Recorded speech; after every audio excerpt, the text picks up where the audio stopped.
From shattering windows and gaining entry for kidnapping to a shadowy figure watching the house for sinister purposes, these stories will chill you to the bones. On the other hand, our houses are the only places we feel completely at home and away from the outside world until anything or someone from the outside world comes in without permission. So stick around with us till the end as we unveil some scary, true home invasion horror stories. Story 1: The Strange Kidnapper. I have been living alone for the past few months since my flatmate moved out, and I have been working too hard to truly appreciate the space and freedom of living alone. I'd taken a week off from work for a staycation at home sometime in August 2022. I never got to have the leisure time I had planned for this week. Regretfully, the situation could not have been more different. On my second day off, I was relaxing around the house, enjoying delicious home-cooked meals, watching TV, and doing other things when I heard footsteps approaching my front porch. Since it was midday, I assumed it might be the mailman or just a solicitor strolling about. But after spending a few minutes sitting on the couch, I saw they still hadn't rung or knocked on the door. More so, I'd never heard them leave, and that aroused my interest. I got up and went to check via the peephole in the door. Sure enough, there was still someone on my doorstep.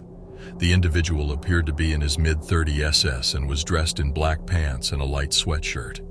Instead of being in front of the entrance, he was standing to the side and appeared to be looking around in search of something. I considered opening the door, but I refrained from doing so because I was too anxious to face him. The man swiftly left after 45 seconds and got into a parked car on the street near my neighbor's house. After observing him leave, I ventured outside to see what was happening around me. But, however, I saw nothing out of the ordinary, at least not in the area the man was surveying. But within an hour, I went back inside and pretty much forgot about it. After taking a nap and preparing dinner a few hours later, I turned on a movie to end the evening. Just then, I heard a knock on the door. I stopped the movie and went to check who it was. And behold, there was that man from before, waiting for me to answer as he stood in front of the door this time. I slightly cracked the door open so that I could speak through it. "Hello, I was hoping you could assist me with something. I have inquired around, but no one has responded." The man asked me with a broad smile. "What do you need?" I inquired. He proceeded to narrate a complex tale about his car breaking down near my house. He gestured to the car, which I recognized as the identical one I had earlier watched him drive away in.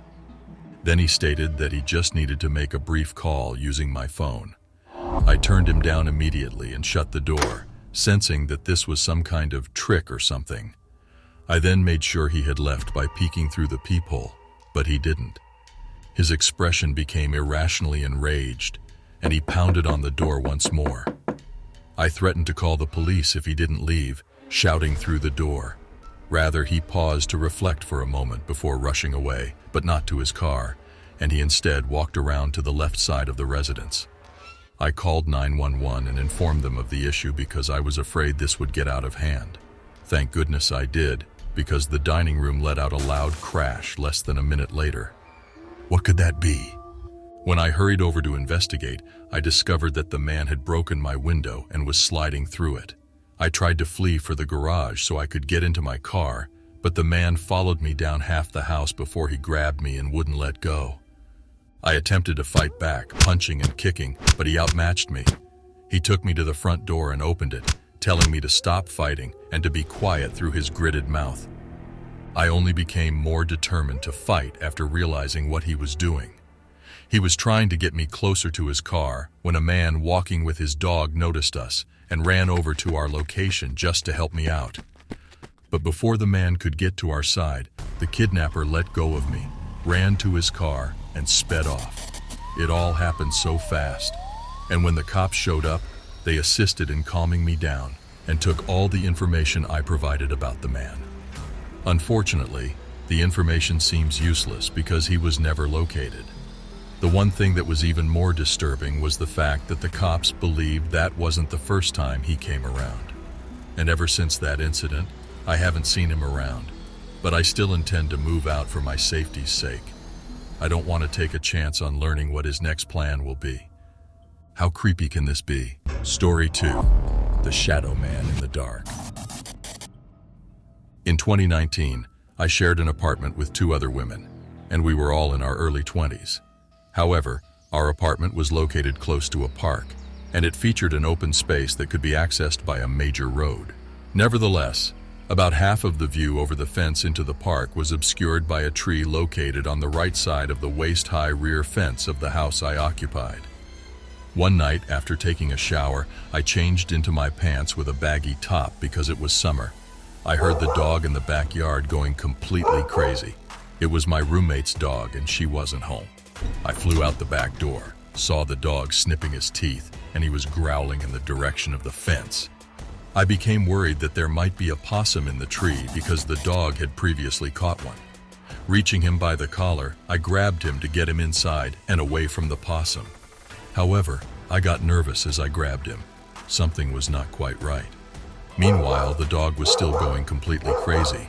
But when I looked up, I saw a man who was about 5 feet tall, standing motionless in the dark on the other side of the fence, and I was unable to see his face at all. Immediately, I leaped and exclaimed, "Oh my goodness, I didn't see you there." He remained silent and gazed at me. He was wearing a jacket and a beanie. Out of fear, I called my roommate over, then ran back inside with the dog in front of me. I locked and closed all the windows. The following month, a few more things occurred, but nothing noteworthy. Then, after my friend's dinner party one evening, I returned home. We usually left the back door open to allow the dog to wander in and out, even though it was late, probably around 10 p.m. We never imagined that anyone would ever get close enough to the house since the dog was so threatening. I entered the kitchen, which was adjacent to the open back door. It's not unusual for the dog to bark in the backyard, so I got myself a drink before heading outside to bring it inside. Then I noticed a shadow in the house to my right, and I instantly froze. What in God's name is this man doing? I wondered. He was wearing a summer garment that covered his whole neck down to his wrists. I was so startled that I moved to the counter to get away from him, and noticed that he was holding our kitchen knife, which was behind me. This made me realize that he had already entered the house before now.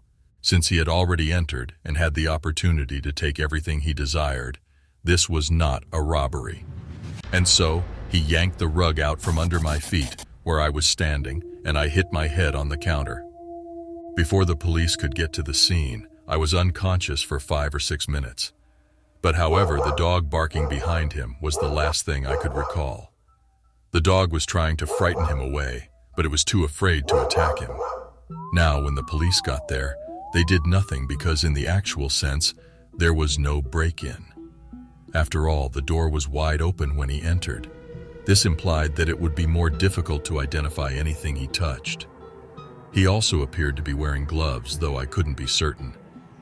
Actually, I did have some bruises and defensive cut wounds on my hands, and I was advised to relocate from that apartment.